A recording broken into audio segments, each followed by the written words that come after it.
मोहल्ले के उस चंचल बालक की तरह हैं जो कहता है कि जब तक मैं बैटिंग कर रहा हूं तो ठीक है, और जैसे ही मैं आउट हो गया तो अब मैं एम्पायर की गलती मानता हूं, मैं तो आउट हो ही नहीं सकता। आपके विरुद्ध निर्णय हो जाए कोर्ट में तो कोर्ट पर संदेह और आपकी सदस्यता बहाल हो जाए तो लोकतंत्र की विजय।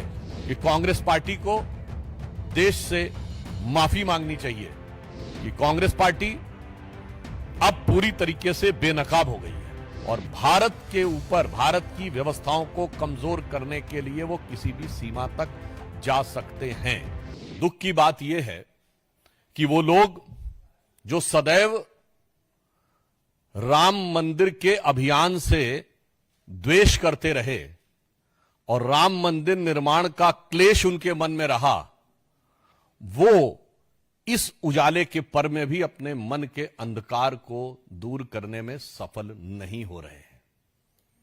और इसीलिए लोकतांत्रिक संस्थाओं, लोकतांत्रिक व्यवस्थाओं पर उनके मन का अंधकार हावी होता दिखाई पड़ रहा है। जहां एक तरफ आज चाहे साधु संत हो, जन सामान्य हो या भक्त लोग हो, सभी प्रसन्न हैं, आह्लादित हैं और प्रधानमंत्री श्री नरेंद्र मोदी जी को साधुवाद दे रहे हैं। वहीं इन विपक्षी दलों के मन का अवसाद बार बार उभर कर सामने आ रहा है।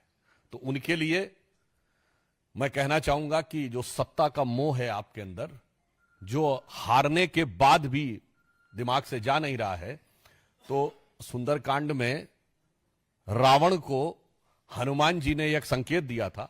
मैं किसी के लिए शब्दशः नहीं कह रहा हूं, जो प्रतीक रामचरितमानस में है मैं उसी के हिसाब से कह रहा हूं। तो हनुमान जी उससे कहते हैं, मोह मूल बहु सूल प्रद त्यागो तम अभिमान और भजो राम रघुनायक कृपा सिंधु भगवान। अर्थात अपने मन का ये जो तामसिक अभिमान है ये छोड़ो और भगवान का निर्मल हृदय से भजन करो। अब मैं आपको बताता हूं वो तामसिक अभिमान और जो उनके शूल के रूप में हृदय में छुपा है वो मोह बताना चाहता हूं। आज जिस प्रकार से चुनाव आयोग ने कांग्रेस पार्टी के द्वारा लगाए गए आधारहीन और अनर्गल आरोपों के बारे में विस्तृत 1642 पेजों का जो उत्तर दिया है, यही ये दर्शा रहा है कि ये सत्ता के मोह का जो तामसिक अभिमान है कि मैं सही हूं, यदि मैं जीत गया तो मैं सही हूं और यदि मैं हार गया तो दूसरे की गलती है। इस प्रकार की बातें जो कांग्रेस ने की हैं, मैं कहना चाहूंगा ऑन द लाइटर नोट, ये मोहल्ले के उस चंचल बालक की तरह हैं जो कहता है कि जब तक मैं बैटिंग कर रहा हूं तो ठीक है, और जैसे ही मैं आउट हो गया तो अब मैं एम्पायर की गलती मानता हूं, मैं तो आउट हो ही नहीं सकता। और गंभीरता की दृष्टि से कहना चाहूंगा कि इनके आरोप हास्यास्पद नहीं, संदेहास्पद है। Now the manner in which Congress is trying to demean और put an allegation on the dignity of the constitutional institutions, it is not ridiculous, it is surreptitiously suspicious, क्योंकि इसमें एक डिजाइन, एक मोटिव नजर आता है।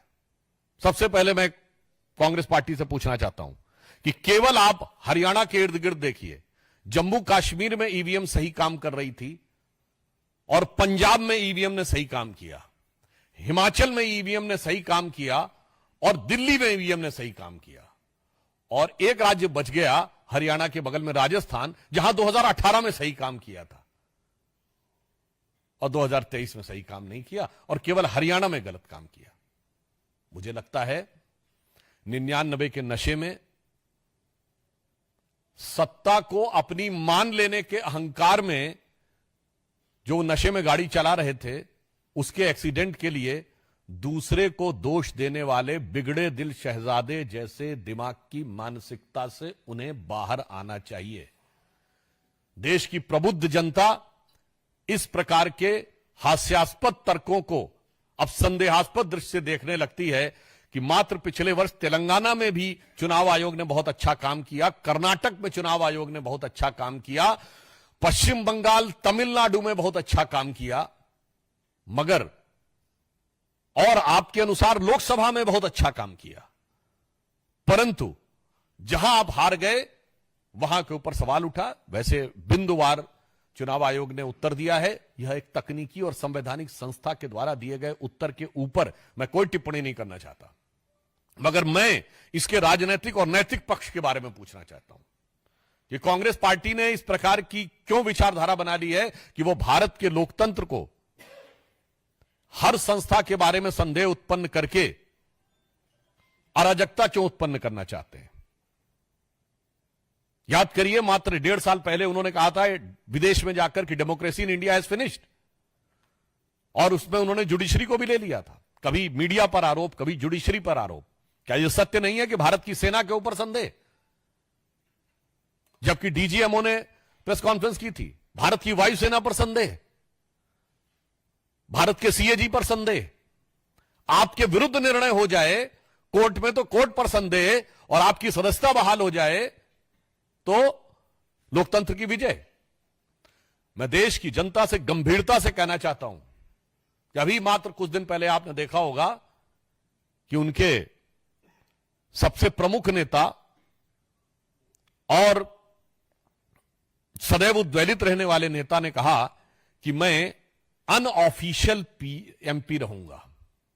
ये अनऑफिशियल एमपी की मानसिकता वाली पार्टी, जिसने देश को 10 साल एक अनऑफिशियल पीएम भी दिया, जिनके बारे में आज भी यह शक है और जनता में भाव है कि अनऑफिशियल पार्टी प्रेसिडेंट है, और वो दिल्ली में उसके साथ है जहां अनऑफिशियल सीएम है, वो देश की ऑफिशियल कॉन्स्टिट्यूशनल संस्था पर सवाल उठा रहे हैं।